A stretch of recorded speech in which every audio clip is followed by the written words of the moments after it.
Chapter 14. Back to the Galaxy.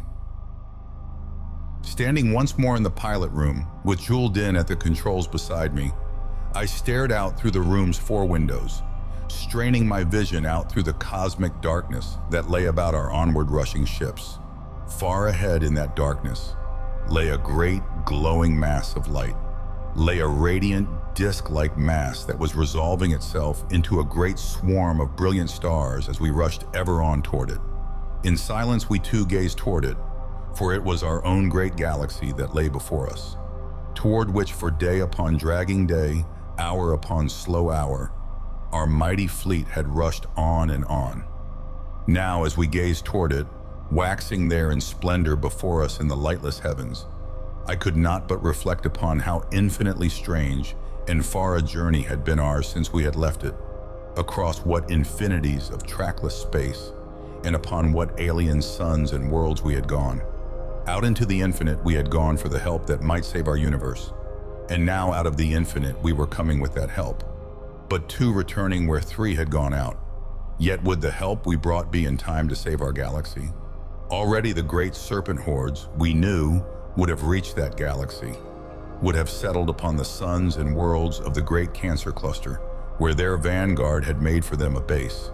And there they would be laboring to complete the colossal death beam cone with which they could wipe out all the life on all the galaxy's worlds and all our own great fleet.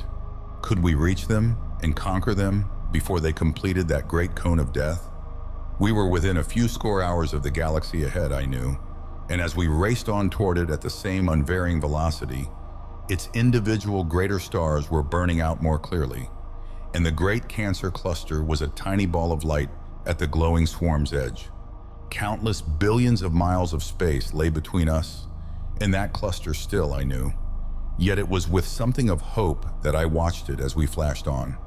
For though inside it the gigantic death cone might be approaching completion, it would not be long before our vast fleet would be pouring down upon that cluster and upon the serpent hordes within it, before the great cone could be finished. As I mused thus, though, there came a low exclamation from Din, and I turned to find him peering forward into the void with a gaze suddenly tense.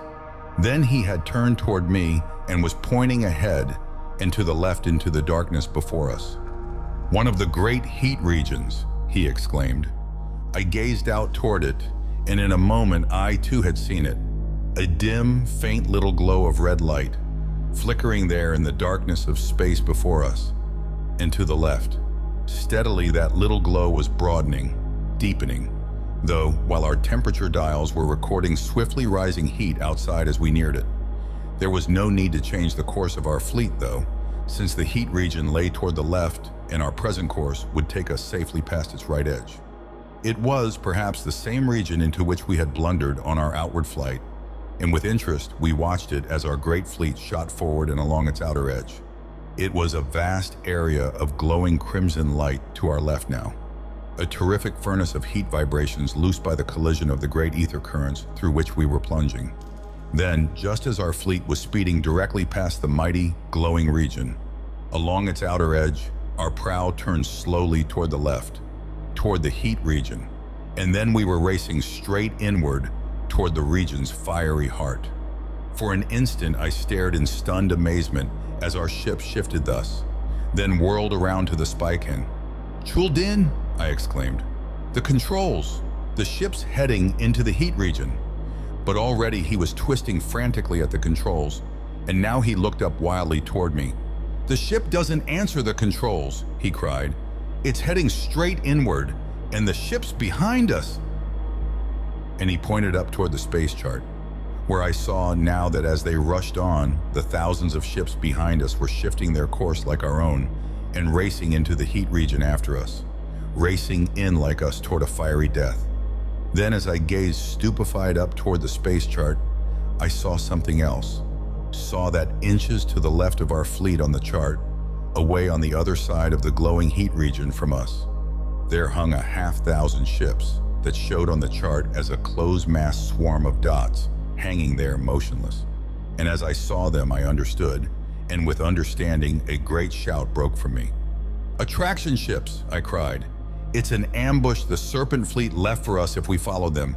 Attraction ships hanging there on the other side of the heat region and pulling our ships toward themselves and toward and into that region. With that cry, I leapt forward, pressing swiftly a half dozen of the keys before me, flashing an order for all ships behind to turn at right angles immediately. Watching the chart though, I saw that nearly all our mighty fleet was now moving into the heat region, caught in the grip of the attraction ships beyond it. As my order flashed though, the last ships of our fleet, not more than 1,000 in number, had turned immediately, just before they too had raced into the deadly grip and were rushing clear. Then, as their occupants too saw upon the space charts the attraction ships hovering beyond the heat region, I saw them race away and around the great glowing region's edge toward those attraction ships, while the rest of all our mighty fleet was drawn farther and farther in toward its fiery heart. All about us now was the faint red glow of the heat region's outer portions, while swiftly the heat inside our ship was increasing, the air in the pilot room being already almost too warm to breathe. Onward we were being pulled, irresistibly, our walls beginning already to warp and crack beneath the terrific temperatures outside. Gazing forward through the glare of the great region's fiery heart, even as we were swept in toward it, I could make out through our distance windows a swarm of great disc-shaped craft hanging beyond the heat region, the attraction ships that were pulling us onto doom. Around the great region's edge toward those disc craft, our own 1,000 escaped ships were flashing. But before ever they could reach them, it seemed, we must perish. So awful had the heat about us become. Then I saw our 1,000 ships, racing about the great region's edge, pouring down on the 500 attraction ships, rushing down upon them in a mad swooping charge. About ourselves the crimson glare had become all but blinding, and our walls were glowing dull red, the air about us stifling. Already Din was swaying at the controls beneath that overpowering heat, and as our walls wrenched and cracked again, I knew that a moment more of the terrific heat into which we were being pulled would mean the end. But even with that realization, I shouted with sudden hope, since through our telemagnifier I had glimpsed one after another of the attraction ships, far on the other side of the heat region, reeling and crumpling beneath the force shafts of our 1,000 attacking ships. With every one of those attraction ships destroyed, the pull that was drawing us into the fiery maelstrom of light and heat was lessening in strength, drawing us ever more slowly forward. But forward still we were moving, pulled by the remaining attraction ships that fought still desperately against the 1,000 attacking craft, fighting to the end in their great effort to destroy all our fleet. Into the very inmost flaming heart of the great region we were plunging, now the whole universe about us seeming but a single thunderous inferno of blood-like light and burning heat. Then, as choking and reeling I felt the ship quiver violently with the approaching end, I saw our 1,000 or less attacking ships beyond crashing down upon the resisting attraction ships in one irresistible, headlong charge. And as those great disc ships, flickering with attractive force, crumpled and vanished beneath that last wild swoop, the pull upon us suddenly relaxed, vanished also. The next moment we had shot the controls sharply over, and our ship and all the ships behind it were shooting out of that hell of heat and light into empty space once more. Now, as we sped out into the clean, cold void of space again, our ships again taking up their formation and heading toward the galaxy, I turned to Din. "It's their last attempt to stop us," I cried, "but we've won clear. Nothing can keep us from reaching them now." And as our great fleet again shot forward at full speed through the void, I stood now no longer tense or anxious, but with the old lust for battle burning up in me, stood grimly silent with eyes upon the universe ahead as its glowing mass of stars broadened across the heavens before us. For now I knew we had plunged through the last trap, the last delay, by which the serpent-creatures had planned to hold back and destroy us. And now nothing could prevent the final attack toward which we were racing. Our great flight outward from our galaxy for help, our terrible captivity in the dying universe, our mad flight to the Andromeda universe, and our struggle there in which one of us had gone to his end, our sailing for the dying universe with the great Andromedan fleet, all these things were drawing now toward their climax, when we were to pour down on the Cancer cluster and the serpent creatures there in our great attack. Humming, throbbing, droning, on through the void our great fleet shot, force shaft cylinders and other mechanisms clanging now beneath us as our Andromedan crew cleared the decks below for action. With every hour, every moment, the galaxy's stars were shining in greater splendor ahead, a giant belt of suns across the firmament before us. My eyes roved across them, from the yellow splendor of Capella to the white brilliance of Rigel, and then something of emotion rose in me as they shifted to Antares, the great crimson star that had been Coruscant's home sun. But my eyes hardened again as they turned toward the Cancer cluster, a great ball of suns glowing in resplendent glory at the galaxy's edge before us. For well I knew that upon the thronging worlds of its clustered suns, the countless races of the serpent creatures were gathered now, completing the gigantic death beam cone with which they would sweep out to annihilate all life in our galaxy, save themselves. Straight toward that ball of suns our fleet was leaping, and now Din turned toward me. "You're going to drive with our fleet straight into the cluster itself?" he asked, and I nodded grimly. "It's our only chance," I said.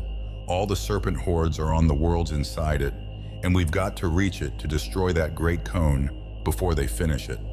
Now the galaxy's flaring suns filled the heavens before us as our mighty armada raced in through the outer void toward them, the Cancer cluster flaming ahead in all the blinding glory of its gathered suns, those suns appearing on the upper part of our space chart as a mass of glowing little circles, toward which our vast swarm of ship dots was speeding. Minutes more of our terrific speed would see us reaching that cluster, I knew, and I turned toward the bank of keys before me to shift our great fleet's mass into a formation that would allow us to pour down into that ball of suns in our great attack. But as I did so, as I reached toward those keys, there came from Din a cry that held me rigid. He was gazing up toward the space chart and pointing. "Look, in the cluster!" he cried. "Those dots! Those ships!" I looked swiftly up, saw that among the massed sun circles of the Cancer cluster, on the chart, were moving a countless number of tiny dots of black, dots that were sweeping outward from and between those sun circles, ships that were rising from the worlds around them. Out between the cluster's glowing circles they moved toward us, in thousands, in tens of thousands, until all hung just outside it, a huge swarm of dots as large or larger than our own, a full 100,000 mighty ships. There in space outside the cluster that vast fleet hung, and then was moving out toward us, a tremendous swarm of dots that was creeping down across the space chart toward our own up-moving swarm, a mighty armada that was rushing out through the void toward our own in-rushing armada. And as I gazed up at the great chart, stunned, there came from beside me the Spikins cry again. "It's the serpent-creatures fleet.